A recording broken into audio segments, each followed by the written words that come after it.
Good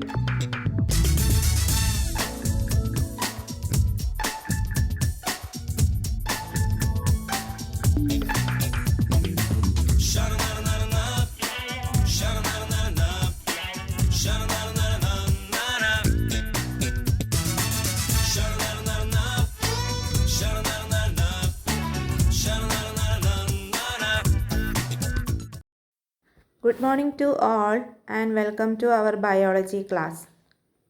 അപ്പോൾ എന്തൊക്കെയാണ് നമ്മൾ കഴിഞ്ഞ ക്ലാസ്സിൽ പഠിച്ചത് ഓർക്കുന്നുണ്ടോ എല്ലാവരും? അബ്സോർപ്ഷൻ എന്താണെന്ന് പഠിച്ചിട്ടുണ്ടായിരുന്നു അല്ലേ? Absorption in the small intestine പഠിച്ചിട്ടുണ്ടായിരുന്നു. ഡിഫറെൻറ്റ് ടൈപ്സ് ഓഫ് അബ്സോർപ്ഷൻ പഠിച്ചിട്ടുണ്ടായിരുന്നു അല്ലേ? എന്താണ് ഡിഫ്യൂഷൻ ആൻഡ് ഫെസിലിറ്റേറ്റഡ് ഡിഫ്യൂഷൻ എന്താണെന്ന് പഠിച്ചിട്ടുണ്ടായിരുന്നു. ഓക്കെ, ഫസ്റ്റ് വണ്ണാണ് ഓസ്മോസിസ്. ഓസ്മോസിസ് എന്ന് പറഞ്ഞിട്ടുണ്ടെങ്കിൽ movement of water molecules from a region of higher concentration to a region of lower concentration through a semi permeable membrane. അതായത് concentration കൂടിയ സ്ഥലത്ത് നിന്നും കോൺസെൻട്രേഷൻ കുറഞ്ഞ സ്ഥലത്തേക്ക് വാട്ടർ മോളിക്യൂൾസ് പാസ് ചെയ്യുന്നതാണ്. പ്രത്യേകം ശ്രദ്ധിക്കുക, വാട്ടർ മോളിക്യൂൾസ് ആണ് പാസ് ചെയ്യുന്നത്.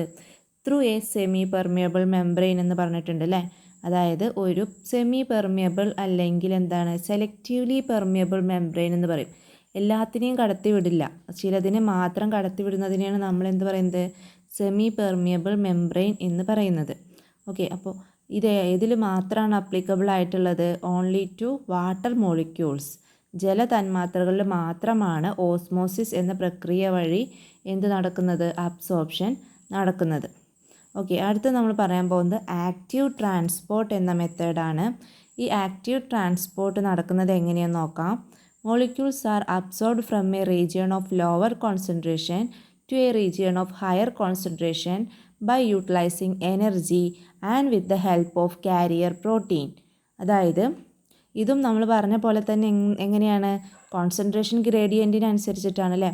കൂടിയ സ്ഥലത്ത് നിന്നും കുറഞ്ഞ സ്ഥലത്തേക്ക് മോളിക്യൂൾസ് പാസ് ചെയ്യുന്നു. ഇവിടെ വാട്ടർ മോളിക്യൂൾസ് അല്ല, വേറെ എന്ത് മോളിക്യൂൾസും വേണമെങ്കിൽ ആവാം. By using energy. ഇവിടെ എന്താവശ്യമുണ്ട് നടക്കണമെങ്കിൽ?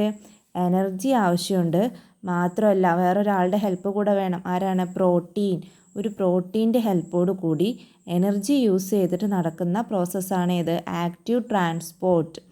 ഓക്കെ, അതുകൊണ്ടാണ് നമ്മൾ ഇതിന് ആക്റ്റീവ് ട്രാൻസ്പോർട്ട് എന്ന് പറയുന്നത്. വെറുതെ നടക്കുന്ന പ്രോസസ്സല്ല, എനർജി ആവശ്യമാണ്. Okay, when the concentration of glucose, salt, etc. decrease in the small intestine, absorption takes place by active transport. Thus, based on the requirement of the cell, maximum glucose and salt enter blood without any loss. അതായത് ചില സമയങ്ങളിൽ small ഇൻറ്റസ്റ്റൈനിൽ ഇതിൻ്റെ അളവുകൾ കുറയുകയാണെങ്കിൽ, അവിടെ വേണ്ട ഗ്ലൂക്കോസിൻ്റെയും സാൾട്ടിൻ്റെയും ഒക്കെ അളവ് കുറയുകയാണെങ്കിൽ ഇത് എവിടുന്ന് ട്രാൻസ്പോർട്ട് ചെയ്യും എന്നാണ് പറഞ്ഞത്? ബ്ലഡിൽ നിന്ന് തിരിച്ച് ട്രാൻസ്പോർട്ട് ചെയ്യും. അപ്പോൾ അതിന് ആരുടെ സഹായം വേണം? ഒരു പ്രോട്ടീൻ മോളിക്യൂളിൻ്റെ സഹായം വേണം. മാത്രമല്ല എന്ത് വേണം? എനർജിയും ആവശ്യമാണ്. അപ്പോൾ എന്താണ്, കോൺസെൻട്രേഷൻ ഗ്രേഡിയൻറ്റ് ഇവിടെ കുറവായിരിക്കും അല്ലേ? ഇവിടെ സ്മോൾ ഇൻറ്റസ്റ്റൈനിൽ. അപ്പോൾ കൂടുതൽ സ്ഥലത്ത് നിന്ന് അങ്ങോട്ട് എന്ത് നടക്കും? അബ്സോർപ്ഷൻ നടക്കും. അപ്പോൾ ഇത്രയാണ് ആക്റ്റീവ് ട്രാൻസ്പോർട്ട് എന്ന് പറയുന്നത്.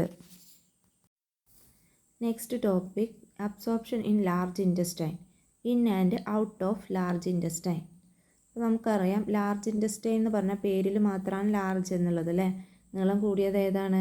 സ്മോൾ ഇൻറ്റസ്റ്റൈനാണ്. പക്ഷേ വണ്ണം കൂടുതൽ ഏതിനായിരിക്കും? ലാർജ് ഇൻറ്റസ്റ്റൈനിലായിരിക്കും. അപ്പോൾ നമ്മൾ digestive waste left after the absorption of nutrients move towards the large intestine. അതായത് ചെറുകുടലിൽ വെച്ച് അബ്സോർപ്ഷൻ നടന്നു കഴിഞ്ഞ് ബാക്കിയുള്ള വേസ്റ്റ് ഉണ്ടാവില്ലേ, അതെവിടേക്ക് പോവും? ലാർജ് ഇൻറ്റസ്റ്റൈനിലേക്ക് പോവും. A major portion of the salt and water left after the absorption in the small intestine are absorbed in the large intestine. ഇനി ബാക്കിയുള്ള, അതായത് അബ്സോർബ് ചെയ്തിട്ടും ബാക്കിയുള്ള സാൾട്ടും വാട്ടറും ഒക്കെ എന്ത് ചെയ്യും?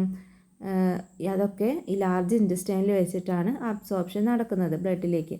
Certain bacteria residing in the large intestine produce substance like vitamin K. നമുക്കറിയാം നമ്മുടെ വൻകുടലിൽ ചില ബാക്ടീരിയകൾ ഒരു വൈറ്റമിൻ പ്രൊഡ്യൂസ് ചെയ്യുന്നുണ്ട്. ആ വൈറ്റമിൻ്റെ പേരാണ് വൈറ്റമിൻ കെ. ഇതിൻ്റെ അബ്സോർപ്ഷനും എവിടെ വെച്ച് നടക്കും? ലാർജ് ഇൻറ്റസ്റ്റൈനിൽ വെച്ചിട്ട് നടക്കും. Subsequentially the digestive waste stored in the rectum are eliminated out through the anus. ബാക്കിയുള്ള വേസ്റ്റ് റെക്റ്റം എന്ന ഭാഗത്ത് സ്റ്റോർ ചെയ്ത് വെക്കും. പിന്നെ ബാക്കി എന്നിട്ട് എന്ത് ചെയ്യും? ആനസിലൂടെ അത് പുറന്തള്ളും. ഓക്കെ, ഇപ്പോൾ ഇത്രയാണ് ഡൈജഷൻ പ്രോസസ്സ് എന്ന് പറയുന്നത്. It requires about 4 to 5 hours. നമ്മൾ ഒരു തവണ ഭക്ഷണം കഴിച്ച് അത് ഡൈജഷൻ നടന്ന് അബ്സോർബ് ചെയ്യാൻ എത്ര സമയം എടുക്കും? 4 to 5 hours എടുക്കും. 4 മുതൽ 5 മണിക്കൂർ വരെ എടുക്കും. Hence it is necessary to regulate the intake of food accordingly. അപ്പോൾ നമ്മൾ എന്ത് ചെയ്യണം? അതിനനുസരിച്ച് നമ്മളെ ഭക്ഷണക്രമം ക്രമീകരിക്കണം അല്ലേ? അല്ലാതെ എല്ലാ സമയത്തും വലിച്ചു വാരി കഴിക്കാൻ പറ്റുമോ? ഇല്ല. ഒരു തവണ നമ്മൾ ഭക്ഷണം കഴിച്ചാൽ അടുത്ത ഭക്ഷണത്തിൻ്റെ ഇടയിൽ എത്ര ഗ്യാപ്പ് വേണം? മിനിമം 4 hours എങ്കിലും ഗ്യാപ്പ് വേണം. അത് ദഹിക്കാനുള്ള ഒരു സമയം ആർക്ക് കൊടുക്കണം? നമ്മുടെ ഡൈജസ്റ്റീവ് സിസ്റ്റത്തിന് കൊടുക്കണം. ഓക്കെ, പിന്നെ എന്താണ്? അപ്പോൾ ഇത്രയും കാര്യങ്ങളാണ് ഡൈജഷൻ എന്ന ഭാഗത്ത് നിങ്ങൾക്ക് പഠിക്കാനുള്ളത്. ഓക്കെ, അപ്പോൾ ഡൈജഷൻ എന്ന് പറഞ്ഞിട്ടുണ്ടെങ്കിൽ സിമ്പിളായിട്ട് നമുക്ക് എങ്ങനെ പറയാം? Digestion is the process of conversion of complex nutrients into simple and easily absorbable forms. നമുക്ക് നമ്മുടെ ശരീരത്തിന് വലിച്ചെടുക്കാൻ പറ്റുന്ന തരത്തിലുള്ള ഏറ്റവും ചെറിയ രൂപത്തിലാക്കി മാറ്റുന്ന ഒരു പ്രോസസ്സിനെയാണ് നമ്മൾ എന്ത് പറയുന്നത്? ഡൈജഷൻ എന്ന് പറയുന്നത് അല്ലേ? അപ്പോൾ പ്ലാന്റ്സിൽ ഡൈജഷൻ്റെ ആവശ്യമുണ്ടോ? നോ. എന്താണ്? Plants prepare glucose. പ്ലാന്റ്സ് ഉണ്ടാക്കുന്നത് തന്നെ എന്താണ്? ഗ്ലൂക്കോസ് ആണ് അല്ലേ? Which itself is a simple nutrient. അതെന്താണ്? ഒരു സിമ്പിൾ ന്യൂട്രിയൻ്റ് ആണെന്ന് നമുക്ക് അറിയാം. So it need not undergo further digestion. അപ്പോൾ അതുകൊണ്ട് അതിന് എന്താവശ്യമില്ല? വേറൊരു ഡൈജഷൻ്റെ ആവശ്യം ഇല്ല. ഇനി നിങ്ങൾ ഈ പിക്ചറിൽ നോക്കുക. എന്താണ് അവിടെ പറയുന്നത്? ആ കുട്ടി എന്താണ് അവിടെ പറയുന്നത്? ആ ബോർഡ് നോക്കിയിട്ട് അത് എന്താണ് ബോർഡ് എന്നുള്ളത് ശ്രദ്ധിക്കുക. എന്താണ്? Improve the food quality and keep diseases away. നമ്മുടെ ഭക്ഷണത്തിൻ്റെ ക്വാളിറ്റി വർദ്ധിപ്പിക്കാനും അസുഖങ്ങളെ തടഞ്ഞു നിർത്താനുമാണ് പറയുന്നത് അല്ലേ? Fibre essential component of food. Fibre ഭക്ഷണത്തിൽ ഉൾപ്പെടുത്തണം എന്ന് പറയുന്നു. പിന്നെ എന്താണ്? Avoid fast food and junk food. Fast ഫുഡും ജങ്ക് ഫുഡൊക്കെ ഒഴിവാക്കണം എന്ന് പറയുന്നു. Health matters more than taste. അതായത് നമ്മൾ ഭക്ഷണത്തിൻ്റെ രുചിയേക്കാൾ പ്രാധാന്യം എന്താണ്? നമ്മുടെ ആരോഗ്യമാണ്. അപ്പോൾ ആ കുട്ടി എന്താണ് ഡൗട്ടുള്ളത്? ആ കുട്ടിയുടെ if indigestible fibres are included in our diet will it cause indigestion. അതായത് ഫൈബേഴ്സ് നമ്മുടെ ഭക്ഷണത്തിൽ ഉൾപ്പെടുത്തണം എന്ന് പറയുന്നു. പക്ഷേ അതെന്താണ്? ദഹിക്കാതെ നമ്മുടെ എന്താണ് ആമാശയത്തിൽ അല്ലെങ്കിൽ സ്റ്റൊമക്കിൽ കിടക്കുന്ന ഒരു വസ്തുവാണ്. പക്ഷേ അപ്പോൾ അത് നമ്മുടെ ദഹനത്തെ ബാധിക്കില്ലേ എന്നാണ് കുട്ടിയുടെ സംശയം. ഇവിടെ എന്താണ് ഫൈബർ? ഫൈബർ എന്ന് പറഞ്ഞാൽ there is no vitamins, proteins, mineral etcetera. അതിലൊരു പോഷകഘടകങ്ങളും നമുക്ക് ഏതിൽ നിന്ന് കിട്ടാനില്ല? ഫൈബറിൽ നിന്ന് കിട്ടാനില്ല. പക്ഷേ അത് എന്തിനാണ് കഴിക്കണം എന്ന് പറയുന്നത്? To make digestion easy. നമ്മുടെ ഡൈജഷൻ ഈസി ആക്കാൻ വേണ്ടിയിട്ടാണ്, അതായത് എളുപ്പത്തിലാക്കാൻ വേണ്ടിയിട്ടാണ് ഏത് കഴിക്കണം എന്ന് പറയുന്നത്? ഫൈബർ അടങ്ങിയ ഫുഡ് ഐറ്റംസ് കൂടുതൽ കഴിക്കണം എന്ന് പറയുന്നത്. ഓക്കെ, അപ്പോൾ എന്താണ്? പിന്നെ ഹെൽത്തി ആയിട്ടുള്ള ഫുഡ് കഴിക്കണം. അങ്ങനെയുള്ള കാര്യങ്ങളൊക്കെ ഉണ്ടല്ലോ. ഫുഡുമായി ബന്ധപ്പെട്ട് നമ്മുടെ ആരോഗ്യം സംരക്ഷിക്കാൻ വേണ്ടിയിട്ട് ഏതായിട്ടുള്ള ഫുഡ് കഴിക്കണം, ഏതൊക്കെ ഒഴിവാക്കണം എന്നുള്ള കാര്യങ്ങളൊക്കെ നിങ്ങൾ എന്ത് ചെയ്യുക? മനസ്സിലാക്കി വയ്ക്കുക. ഓക്കെ, അടുത്തത് നമുക്ക് ചെയ്യാനുള്ളത് ഈ ചാപ്റ്ററുമായി ബന്ധപ്പെട്ടിട്ടുള്ള ലെറ്റസ് അസസ് എന്നുള്ള ക്വസ്റ്റ്യൻസ് ആണ് അല്ലേ?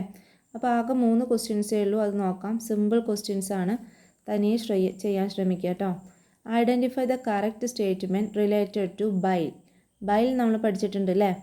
ഈ ബൈലുമായി ബന്ധപ്പെട്ടിട്ടുള്ള കറക്റ്റ് സ്റ്റേറ്റ്മെൻറ്റ് ഏതാണെന്ന് പിക്ക് ചെയ്യാനാണ്. Produced in liver. ലിവറിൽ പ്രൊഡ്യൂസ് ചെയ്യുന്നു. Enzymes are found. അതിൽ എൻസൈംസുകൾ കാണപ്പെടുന്നു. Secreted into the stomach. സ്റ്റൊമക്കിലേക്ക് സെക്രീറ്റ് ചെയ്യുന്നു. Break down fat into tiny particles. ഇത് ഫാറ്റിനെ ചെറിയ കഷ്ണങ്ങളാക്കി അല്ലെങ്കിൽ പകുതി ദഹിപ്പിക്കുന്നു. അതാണ് ഫസ്റ്റ് ക്വസ്റ്റ്യൻ. ആൻസർ കണ്ടെത്തി എഴുതാം.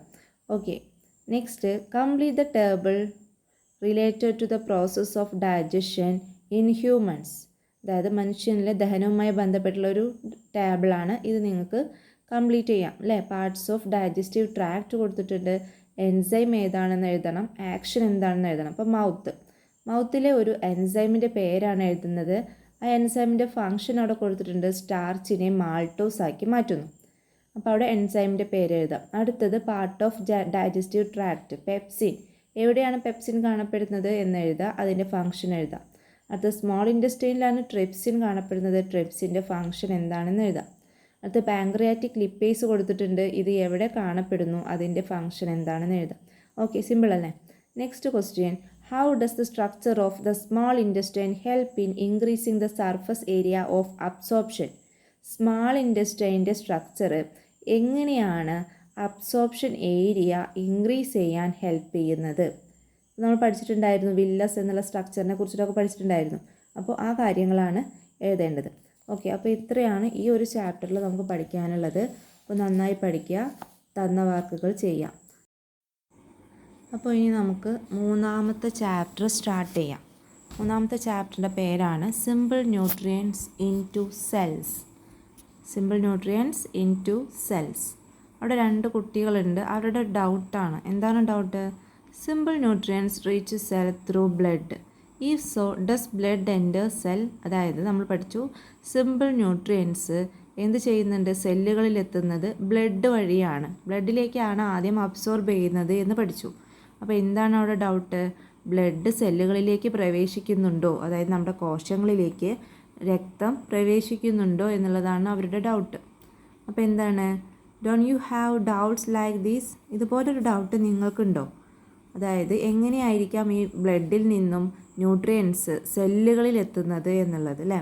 അപ്പോൾ അതിന് മാത്രം എത്രമാത്രം, അതായത് എങ്ങനെയൊക്കെയാണ് ഈ ബ്ലഡിൻ്റെ ബ്ലഡ് സെല്ലുകൾ അറേഞ്ച് ചെയ്തിരിക്കുന്നത്, അതിൻ്റെ പ്രത്യേകതകൾ എന്തൊക്കെയാണ് എന്നുള്ളതൊക്കെയാണ് ഈ ഒരു ചാപ്റ്ററിൽ ഡിസ്കസ് ചെയ്യുന്നത്. ഓക്കെ, അപ്പോൾ ബ്ലഡ് എങ്ങനെയാണ് സെല്ലുകളിലേക്ക് പ്രവേശിക്കുന്നത് എന്ന് അറിയണമെന്നുണ്ടെങ്കിൽ അതിന് മുമ്പ് നമ്മൾ എന്ത് ചെയ്യണം? ബ്ലഡിനെ കുറിച്ച് ഡീറ്റെയിൽ ആയിട്ട് പഠിച്ചിരിക്കണം അല്ലേ. എന്തൊക്കെയാണ് ബ്ലഡിൽ അടങ്ങിയിരിക്കുന്നത്, ഏതൊക്കെ കമ്പോണൻസ് ആണ്, ഏതൊക്കെ സെല്ലുകളാണുള്ളത് എന്നുള്ള കാര്യങ്ങളെല്ലാം പറഞ്ഞിരിക്കണം. ഓക്കെ, അപ്പോൾ നമുക്ക് പഠിക്കാം എന്തൊക്കെയാണ് ബ്ലഡിൽ അടങ്ങിയിരിക്കുന്നത്. What are the materials included in blood? Okay, we must understand component of blood. You know that blood contain plasma and blood cells. നമ്മൾ പഠിച്ചിട്ടുണ്ട് ബ്ലഡിലുള്ളത് എന്തൊക്കെയാണ്. മെയിൻലി പ്ലാസ്മയുണ്ട്, അതുപോലെ ബ്ലഡ് സെൽസ് ഉണ്ട്, രക്തകോശങ്ങളുണ്ട് അല്ലേ.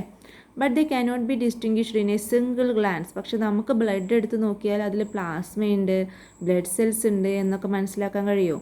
ഇല്ല. അപ്പോൾ നമ്മൾ എന്ത് ചെയ്യണം? ഒരു എക്സ്പെരിമെൻറ്റ് വഴി അത് മനസ്സിലാക്കിയെടുക്കണം. അതിന് നമ്മൾ എന്താണ് ചെയ്യുന്നത് വെച്ചാൽ, take A test tube and blood. ആ ബ്ലഡിലേക്ക് എന്ത് ആഡ് ചെയ്ത് കൊടുക്കുന്നു? ഈ കെമിക്കൽ ലൈക്ക് EDTA. EDTA എന്ന് പറഞ്ഞ ഒരു കെമിക്കൽ അതിലേക്ക് ആഡ് ചെയ്യുന്നു. എന്തിനു വേണ്ടിയിട്ടാണെന്നല്ലോ? ഈ EDTA ആഡ് ചെയ്യുന്നത് ബ്ലഡ് ക്ലോട്ട് ആവാതിരിക്കാനാണ്. Okay, it is a anti coagulant of blood. അതായത് രക്തം കട്ട പിടിക്കുന്നത് തടയുന്നതിനെയാണ് നമ്മൾ ആൻറ്റി കൊയാഗുലൻ്റ് എന്ന് പറയുന്നത്. ഓക്കെ, അപ്പോൾ EDTA എന്ന് പറഞ്ഞാൽ ethylene diamine tetra acetic acid എന്നാണ് ഇതിൻ്റെ ഫുൾ നെയിം. ഇതൊരു ആൻറ്റി കൊയാഗുലൻ്റ് ആണ്. ഇത് നമ്മൾ ബ്ലഡിലേക്ക് ചേർത്താൽ ബ്ലഡ് കട്ടയാവാതെ നിൽക്കും. ഓക്കെ, ആൻഡ് എന്താണ്, ഇത് നമ്മളൊരു ടെസ്റ്റ് ട്യൂബിൽ ബ്ലഡ് എടുത്ത് അതിലേക്ക് EDTA ആഡ് ചെയ്യുന്നു, കുറച്ച് നേരം അങ്ങനെ വെക്കുന്നു. അപ്പോൾ നമുക്ക് എന്ത് ഒബ്സർവ് ചെയ്യാൻ കഴിയും? Blood cells and the liquid part of the blood distinctly as shown in figure. അത് ചിത്രത്തിൽ കാണിച്ചിരിക്കുന്നത് പോലെ ബ്ലഡ് സെൽസുകൾ വേറെയായിട്ടും അതിന് മുകളിൽ ഒരു yellow liquid, that is plasma, ഇത് രണ്ടും സെപ്പറേറ്റ് ആയിട്ട് നമുക്ക് ലഭിക്കും. ഓക്കെ, അടിയിലുള്ള ബ്ലഡ് സെൽസ് ഉണ്ടായിരിക്കും, പിന്നെ പ്ലാസ്മ ഉണ്ടായിരിക്കും. Okay, blood cells constitute 45% of blood. നമ്മുടെ ബ്ലഡിൽ 45% എന്താണ്? ബ്ലഡ് സെൽസാണ്, രക്തകോശങ്ങളാണ്. അപ്പോൾ ബാക്കി എത്രയായിരിക്കും പ്ലാസ്മ വരുന്നത്? യെസ്, എത്രയാണ്? 55%. ഓക്കെ, വേറെ എന്തൊക്കെയാണ് ബ്ലഡിലുള്ളത്, അല്ലെങ്കിൽ ബ്ലഡ് സെൽസിൽ എന്തൊക്കെയാണുള്ളത്? പ്ലാസ്മ നമ്മളവിടെ വെച്ചു. ഇനി ബ്ലഡ് സെല്ലുകളിൽ നോക്കിയിട്ടുണ്ടെങ്കിൽ അതിൽ കാണാൻ കഴിയുന്നത് ഏതൊക്കെയാണ്? Yes, RBC, WBC and platelets. RBC എന്ന് പറഞ്ഞാൽ എന്താണ്?